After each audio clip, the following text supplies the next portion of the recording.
Hi, Mona. How are you doing today? I am wonderful, trying to get my life together. I'm headed over to a TV appearance for some of the girls, and then I'm jumping on a plane. Oh, wow. I mean, busy, busy, and we love that for you. And Oh, well, so thank you.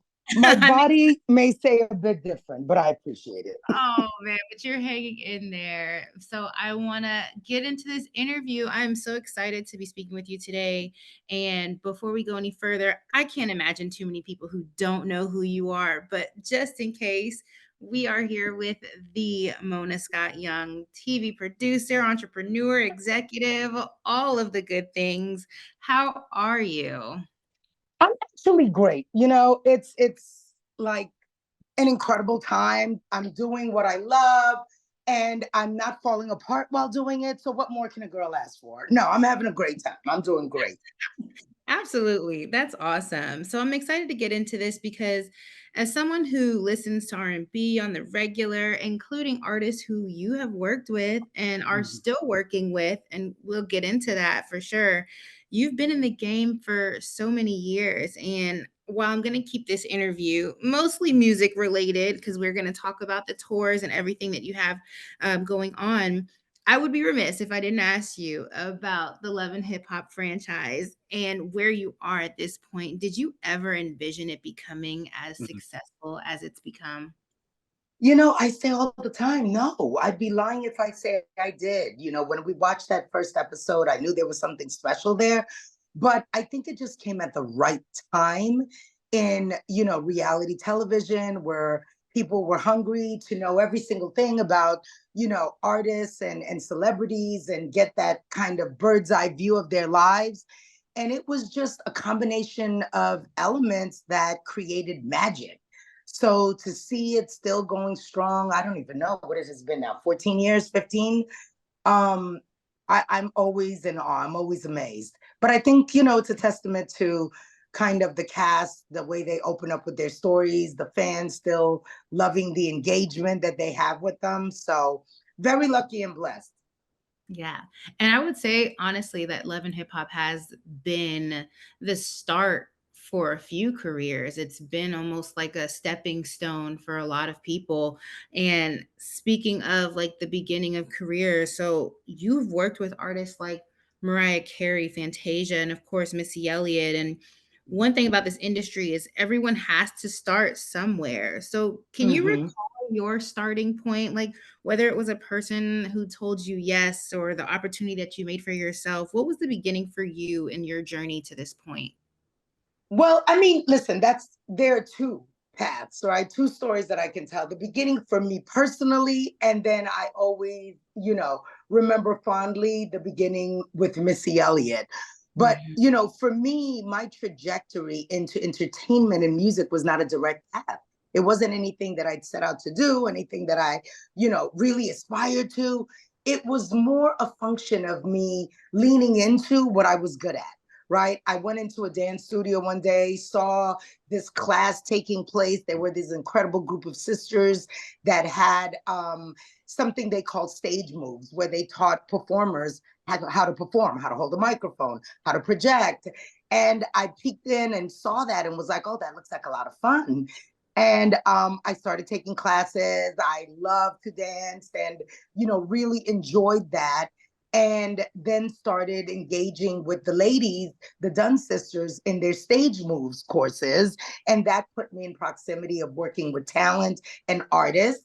And in the course of just helping the artists get their lives together so they could make it to my sessions on time, I found that I had a mind for not only, organization, but motivating talent. Because a big part of management is, incentivizing, motivating, inspiring not just the talent, but the people around them that you need to do stuff on behalf of your talent to actually do what you need them to do.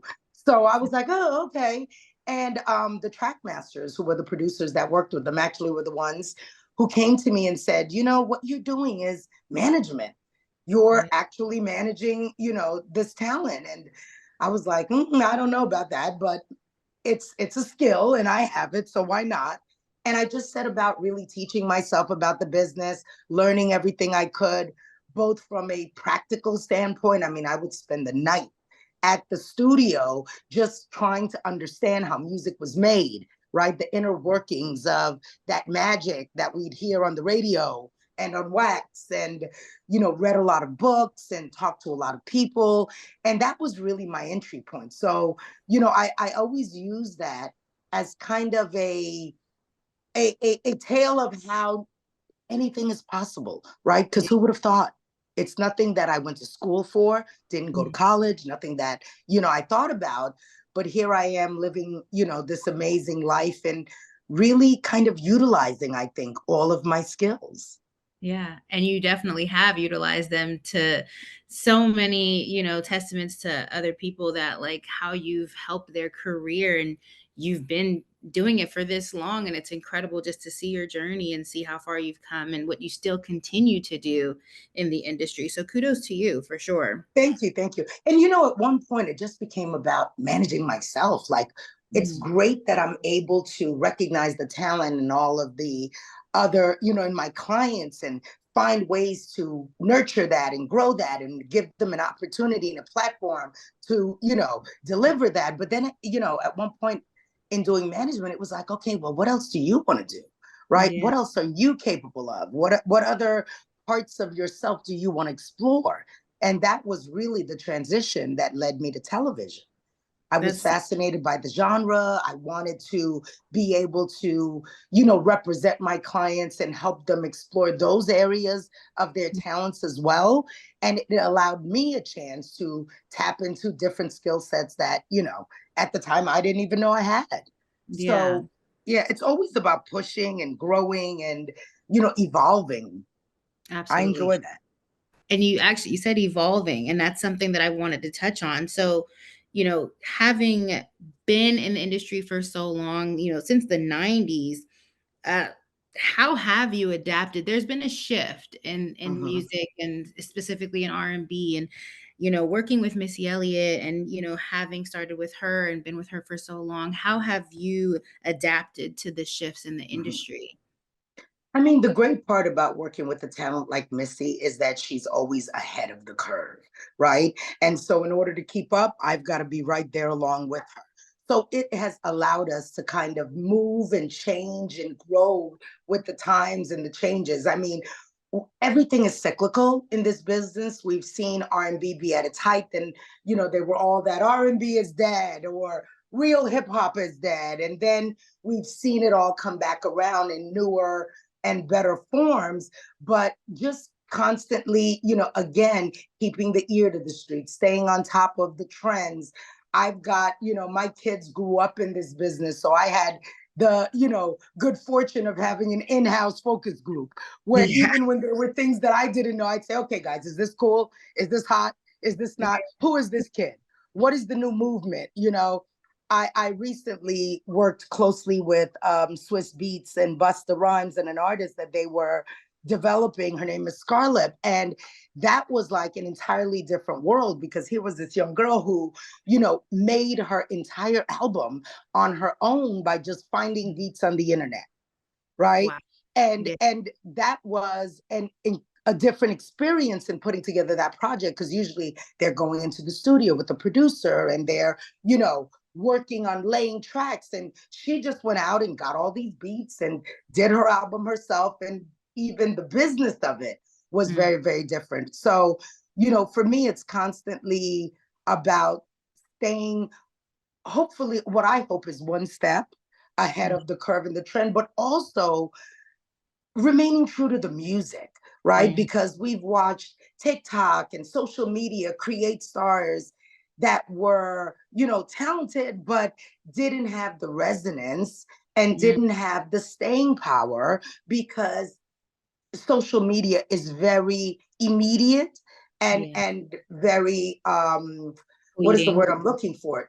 Transient, if that's the right word, because it's all about what's hot in that moment, right? Right. But there's something about having the foundation of real music. That's the thing that, I think resonates with people. And that's the thing that gives artists, roots. So even as I've, come across artists like Scarlett and some of the others who have found their fame on social media, I always try to advise them to kind of take it back to the music, right? Always remain true to those roots. It's great that you have all of these new avenues for exposure and connection to the fans, but stay rooted in the art form, because that is what is going to give that lasting and staying power. So even for me in my career, as much as I've moved into different areas, whether it was music or television, right? I always try to foundationally, keep the art form intact, the production value intact, and, make sure that if I'm putting my name on it and my blood, sweat, and tears into it, that it's going to be something that resonates with audiences so that it brings value and it has staying power. Absolutely. And just even just mentioning staying power and just being grounded in the music and having those roots. You mentioned Busta Rhymes. We know Missy Elliott has those roots. Those roots are deep. Okay. Like the Mm-hmm. all these years later and her music is still resonating with people, and it's still, when they announced the tour between, Missy, Busta Rhymes, and Ciara, there was so much excitement around it, and you can tell that, the people truly, truly, truly value music that can stand the test of time, and bring them back to however they felt when that music was just released. So Absolutely. I let's mean, get and in. that's what it's supposed to do, right? It's supposed to connect emotionally. It's supposed to represent something, happiness, joy, love, whatever. And so Missy and Busta, both Ciara even, have Yeah. such a great body of work. But then when you talk about them on the stage, you know that they're going to deliver. They're going to bring a performance that is, on par with the music that they've put out all those years. So you're going to get your money's worth. It's going to be a show, a spectacular show. Yes, definitely. And I'm honestly truly looking forward to that. And I know that, like you said, you stamping your name on it, it's going to be incredible. And those three together, we all know they've made some incredible bodies of work, both individually and a few together. It's amazing. So you've got another tour on the calendar as well. And I know I've noticed I've been following you on, social media, and you've been doing a Mhm. lot of promo for this one, the Queens of R&B tour. So I tell us. am so excited. It's always for me a real, kind of challenge when I'm able to take the different things that I do and find a connection, right? And build a bridge. I love a good movement, right? And so having done the TV show and creating that Queens of R&B brand, again, rooted in music, but delivering it through the platform of television, and then Mhm. taking that brand and being able to leverage it into a tour, that's an exciting thing for me, right? I love business, opportunities that have ancillary and tangential opportunities and revenue streams. So the Queens of R&B brand was something that I did in television, and the whole idea behind the show was to see these ladies come together for a tour. Yes. It culminated in one fantastic show, but there was still, for me, a promise that we'd made to the audience and the fans that we didn't deliver on. And Mm. so this opportunity to partner with Live Nation, bring the ladies back together, deliver on the show that we promised, and then to add, 702 and Total and Maya. Again, it's going to be a fantastic performance. They're all kind of, challenging each other to put their best foot forward, because right now it's an amazing time for female artists. And to Yeah. have the opportunity to come together in this way, they want to show that women can come together, women can, work together, and women can deliver, on a level that the fans will appreciate and enjoy, and that will resonate. So we've got a lot riding on this tour, and I'm so excited to, have had the opportunity to put it all together.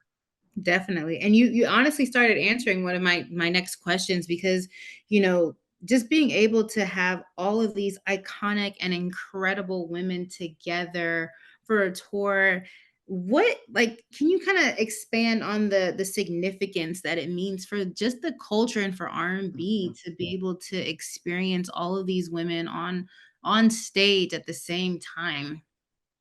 It's so many things for me, and when we've talked about it, right? The whole idea of women coming together and stepping into their power, right? These women have been through so much, all of them, individually, personal lives, professional lives. We've seen the ups and downs of some of their group dynamics over the years, and they are still here and the music is still resonating. I watch the comments from the fans, like even the younger fans who say, "My mom rocked out to your music, and now we're experiencing it as well." It just speaks to our resiliency, our perseverance, and our ability to do it all while looking fantastic. So, this Every tour single one is looks yeah, incredible. it's just a testament to the power of women, right? Yeah. And it's something that is very near and dear to me, just the ability to provide opportunities for women. That's where Love and Hip Hop started. It wasn't about the men that they were in the relationships with, it was about their lives and the ability to provide opportunities for them. And Mhm. it's the same thing here, with this tour. These women all deserve the opportunity to go out and do what they love and do what they've done so well for so many years and deliver it to the masses. And I just think that women and men are going to enjoy the show because it represents love, togetherness, success, strength, all of the things that I think are going to resonate with the fans. Absolutely. And like I mentioned, I'm looking forward to this one as well because so many opportunities for people to get a chance to see these incredible artists live in person, hear the vocals for themselves because they don't miss. And I'm The excited for mics will be on. next will Be be on. very clear. Yes, They we're are not. all some singing girls. Yes. And like to put something like this together, I know it comes with so many challenges, and not only just this tour, but the Out of This World tour as well, and all the things that you've done throughout your career. So what have been some of the biggest challenges that you faced and overcome at this point?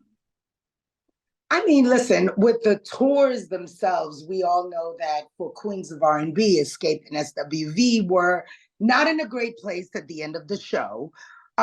So for me, with that tour specifically, it was about bringing those ladies together and getting them to understand that the collective was greater than what they could have done individually, because I think what's special about the Queens of R&B tour is seeing SWV and Xscape in a blended show, right? Mm. This isn't like one after the other. This is them coming together. So the actual act of bringing them together, even to have a conversation about this, was a huge hurdle that I'm, incredibly happy that we were able to overcome. And then, the logistics. I mean, listen, I'm putting together two major tours Yeah. simultaneously, and wanting to make sure that each one is executed to perfection, all while still delivering on my television obligations, because we still have shows that are in production.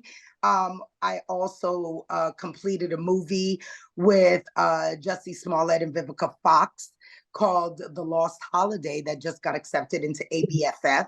And that will Oh, be in AMC theaters in the fall. So, juggling it all has been uh, it's been a challenge. I won't say it hasn't, but because I'm doing all of these things that I love individually, right, and really challenging myself to deliver on not only the expectations, but the level of execution that, I demand from myself, it just requires me to every day get up and tackle it. But I love doing it, so there are no complaints here.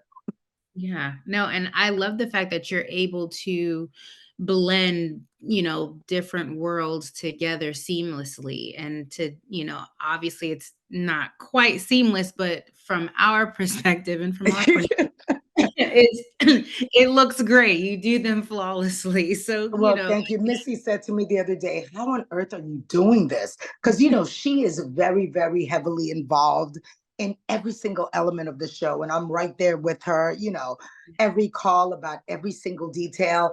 And, I always say when you're doing what you love, when you have the opportunity to really, challenge yourself to deliver on your gifts, then it isn't work.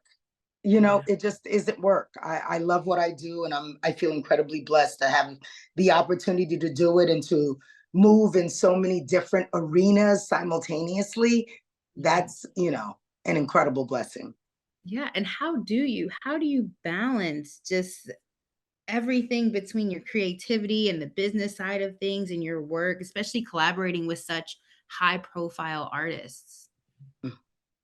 Um, you know, I have to come up with a good explanation because I sometimes look up myself and wonder how is that? Why am I not like tearing my hair out?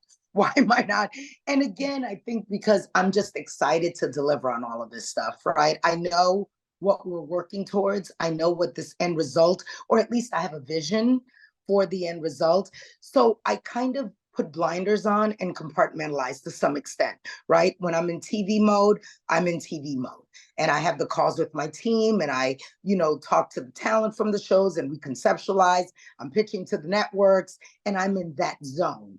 And then the very next call might be a, set design call. And then I'm in that moment. So it's Yeah. really about, focusing in and being in the moment and not allowing myself to get overwhelmed because, we have a tendency to do that to ourselves. We think about all of the things that we have to do, and then we allow that idea of those things to overwhelm us.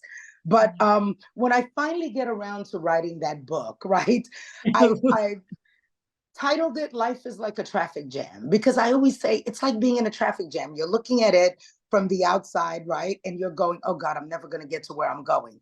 Look at Yeah. these cars. But when you are in the thick of a traffic jam, you're just focused on getting to where you're going. You're dipping, you're diving, you're changing lanes, you're taking detours, and you're doing whatever it takes to get to your destination, right? Without crashing the car.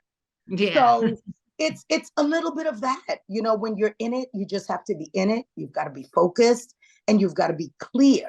And so for me, if I had to point to any one thing, it's my ability to kind of compartmentalize and separate in my mind those things that I have on my plate, and then to give each thing my undivided attention when I'm dealing with that specifically.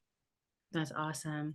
So I don't want to keep you too much longer. I have one last question for you. It's a Sure. fun question, to tap into your creative side. So if you could Mhm. create an R&B centered TV series or biopic, who would be three artists that you would want to include on the show?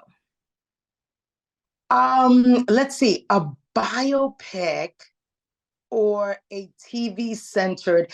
I mean, look, there are so many biopics that I cannot wait for those stories to be told, Yeah. right? Missy's for one. It's something that we've talked about so much because I think, a lot of people have heard bits and pieces of the experiences that she had in her life growing up, what led to her creativity. But I think there's so much inspiration to be found in that story. And I think there could be so many fantastical elements, right, that Yes. you could play with visually to tell her story. So that is one that I've always, felt like when she is ready and when the time is right, that is going to be a story that I think, changes people. So that definitely is one. Um, you look at an artist like Beyonce, Mm, another person who has managed to not only reinvent herself, but do it at a level of excellence that you have to admire. And yeah. so pulling back the curtain on that process, right? Mm, On how she became who she is. That is another story that I'm dying to see and I can't wait for her to make that one. She's yeah. given us glimpses with her documentaries, but Mhm. I'd love to see that biopic get made. Yes. Um and then, there are a bunch of ideas that I have around taking bodies of work, right? Maybe it's someone's album, maybe it's a period in music, and setting a story around it and bringing that to the live stage. Oh, So, I'm speaking it into existence yes. because I feel like that could be the next direction that I move into personally. And we have it on So, record, so we know that you said it here. So when we see it, because it will happen, we it know. will happen. You can say, she said it here first. Yes, she did. Well, thank you so much, Mona. We absolutely appreciate you taking the time to speak to us today. We are looking forward to everything that you have coming up and all the future things that you will have coming up.